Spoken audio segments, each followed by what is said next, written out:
Alright, 2 months into the season, which teams are the biggest surprises so far?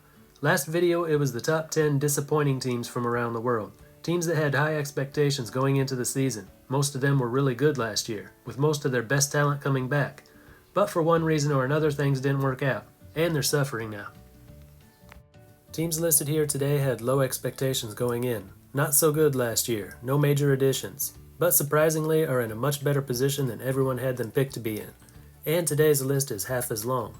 It's so much easier to underachieve than it is to overachieve, I guess. In Mexico, Conspiradores went from near the top to near the bottom, but no team swapped places with them. Everyone just moved up a little bit. So no team from the LMB here. Two disappointing teams from Europe I mentioned last time. Two teams that have always been good in past years, but suddenly have trouble winning games. Same thing as in Mexico, no team has really surged ahead. Every team is just winning a little more at the expense of one fallen giant. So no European League teams either. No team from Taiwan either. As I said in the last video, the CPBL standings look pretty much the same as they do every year. Only difference is the usual last place team is unusually bad this year. That leaves us with MLB, NPB, and KBO. 3 leagues, 5 teams that have been big surprise so far in 2025. And here we go. Number 5, the San Francisco Giants. After going 80-82 last year, their second straight losing season, and a 4th place finish in their division, not much was expected of the Giants, especially in that tough NL West. A 4th place finish, no wild card, is what pretty much everyone had predicted for them heading into the 2025 season. But now they are 31-25, only 3 games behind the Dodgers for the best record in the NL West, especially strong at home where they are 17-9, run differential plus 39. How are they doing it? Well, starting pitcher Logan Webb has lowered his ERA from .347 last year to .282 so far this year, on pace for his first 200 strikeout season. Then there's the bullpen. At .268, they have the best bullpen ERA in MLB. All pitching together, second best ERA in the National League. A little concerned with the rotation, but overall their pitching is great. Offensively, they are putting more runs on the board. Wilmer Flores has 10 home runs already, on track for a career high. Last year he played in 71 games and hit only 4 homers. Jung-Hoo Lee arrived in San Francisco last year from the KBO, but an early season injury saw him exit after only 37 games and never returned. This year he's been there for almost every game, turning in a .770 OPS, up from the .641 OPS in his short time last year. Mike Yastrzemski and Elliot Ramos have also seen a little improvement at the plate. But for the most part they're not scoring a lot, they're just winning close games. Can this team keep it going and make a postseason run? Maybe. While I do think this team is for real, it's tough out west. They should finish with a better record than last year, in the running for the wild card until the final weeks.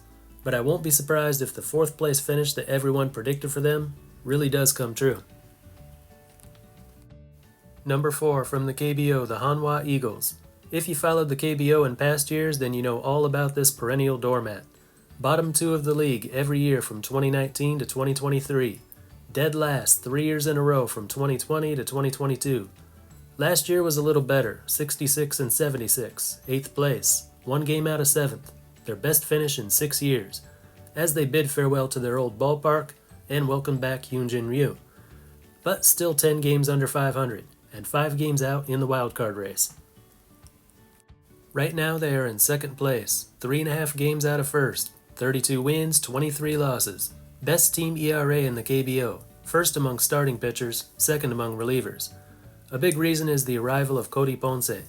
In his first KBO season he's made 10 starts, ERA a league-leading 163, WHIP a league-leading 0.88, and a perfect record of 8-0, also best in the league. Never underestimate the importance of a dominant starting pitcher. Hyunjin Ryu is also looking better in his 2nd year back with his old team. ERA is lower, WHIP is lower, on track to record more wins. Same story for Ryan Weiss in his 2nd year as an Eagle. Lower WHIP, lower ERA, and he's already got more wins than he had last year. 20-year-old Seo-Hyun Kim has become the team's closer, bringing his ERA down from .376 a year ago to 0.67 right now. And how about the hitting? Si-Hwan No has been their best hitter the last few years, and he's still keeping it up. The big improvement at the plate, though, has come from 21-year-old Hyun Bin Moon. Batting average is up from .277 to .312. OPS from .752 to .867. Hit 5 home runs all of last year. This year already has 8. Given their big climb in the standings, you might think they deserve to be higher on this list. But to be honest, their turnaround was expected. If anything, it's surprising that it didn't happen sooner. They did a good job of developing young players during their darkest years. Everyone could see the individual improvement. But the reflection on the team's performance came very slowly. So this year's rise may be surprising. Didn't expect this big of a turnaround. But it also seems a bit overdue. Will it last? Yeah, I think it's safe to say they're a playoff team. They'll be somewhere in the top 5 at the end of the season. Number 3, the St. Louis Cardinals, 83 and 79 in 2024, tied for second in the NL Central, 6 games back in the wildcard race. Not bad, really, but it's what happened in the offseason that caused a negative outlook. Goldschmidt left the team, no meaningful additions. They were entering a rebuilding phase, something unusual for the Cards. Expectations were really low. Preseason predictions had the Cards in last or next to last. But this team is sitting at 32 and 24, 3 games out of first, in position for the third wild card at this time. Run differential of plus 45, 4th highest scoring team in the National League, 6th in team ERA. Brendan Donovan is the league leader in hits and doubles. His OPS is up from 759 last year to 853 this year. Catcher Ivan Herrera missed some time, but he's been great when he's there. OPS 1057, up from 800 in the half season he played last year.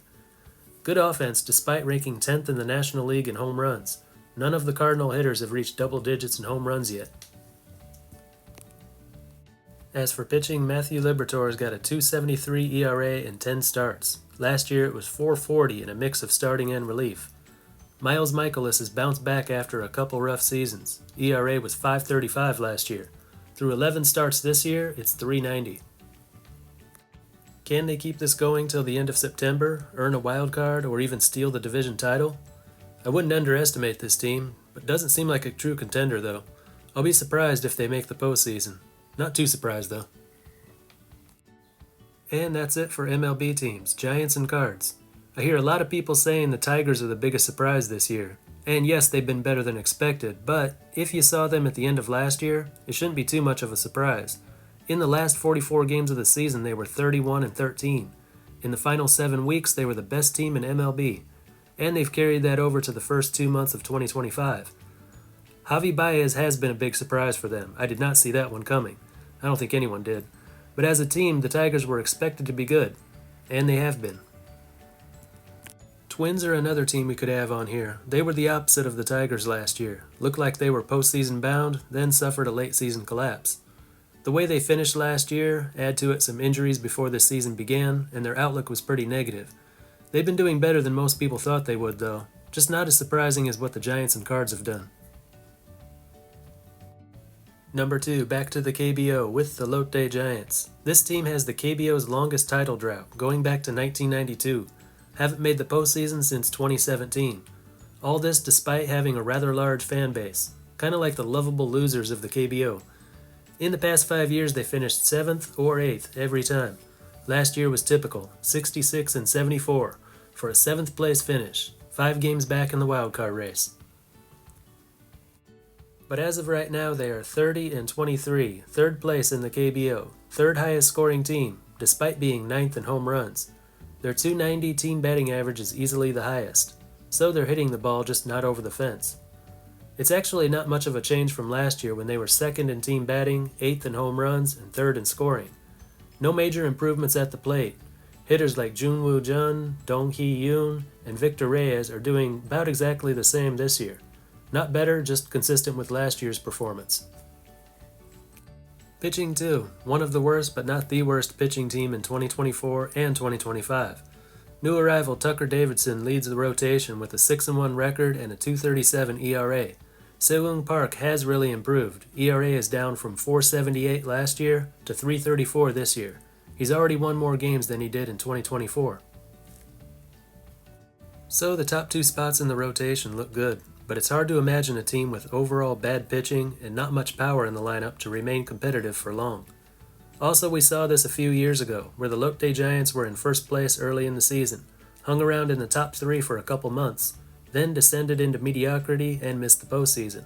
So I'm not too optimistic about their chances. But that's what makes them such a surprise through the first 55 games. They shouldn't be this good, but they have been. Number 1. After seesawing between MLB and the KBO, you knew the number 1 team would have to come from NPB, and that team is the Seibu Lions. This team was really bad last year. 49 wins, 91 losses. Worst team in either league of NPB. Worse than the usual last place team. 42 games out of first, 14 games behind the nearest team. But at the moment, they are 1 game out of first place. 26 wins, 22 losses. They could take over the top spot any day now. 2 months and almost 50 games into the season. When you talk about the team's strengths, it's all about the pitching. Last year they finished 4th in team ERA out of the 6 Pacific League teams. So pitching wasn't too bad, but it was in the bottom half. Now they have the 2nd lowest team ERA. Not so much bad pitchers getting good, but already good pitchers becoming great. Tatsuya Imai made 25 starts last year with a 2.34 ERA. Good.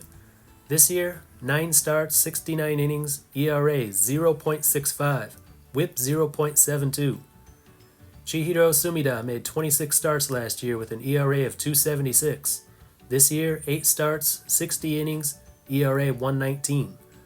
Kona Takahashi was limited to only 15 starts last year, ERA 3.87. This year he's bounced back with a 2.49 ERA through 8 starts, 47 innings. So for pitching they went from okay to outstanding, but pitching wasn't the problem in 2024. They averaged under 2.5 runs per game, 60 home runs in 143 games, and a 212 team batting average, dead last in all those categories. Now they average almost 3 runs a game, good for 4th in Pacific League. 239 team batting ranks 3rd. 23 home runs, not the worst. 22-year-old rookie outfielder Seiya Watanabe is a big reason for that. In 34 games he's batting .331 with a little power. Leadoff hitter Manaya Nishikawa has really stepped it up this year, batting up from .227 to .279, on-base percentage from .263 to .343, slugging up from .332 to .405, just to mention a couple names. This team's gone from the weakest hitting team to an average one, and when you've got great pitching, average hitting is enough. An amazing turnaround for this ball club. Did we have any idea this was going to happen? Not like this. We knew their pitching staff was capable of great things, and some good young hitters were coming up. I had them picked to finish last, but with more wins than last year. Figured it was going to be a slow return to being a competitive team. But it's happened quickly, and it's the biggest surprise in the whole baseball world in 2025 so far. Will it continue? Yeah, I can see this going on for the season. Last to first stories are not unheard of in NPB. In 2021, we saw it happen in both leagues, when the Swallows and Buffaloes did it and met in the Japan Series. Those 2 teams were last in 2020, but they weren't as bad as the Lions were in 2024. This would be a bigger turnaround story. We'll just have to wait and see how it ends. Anyway, that's all for this one. Until next time, this is Baseball International. See you.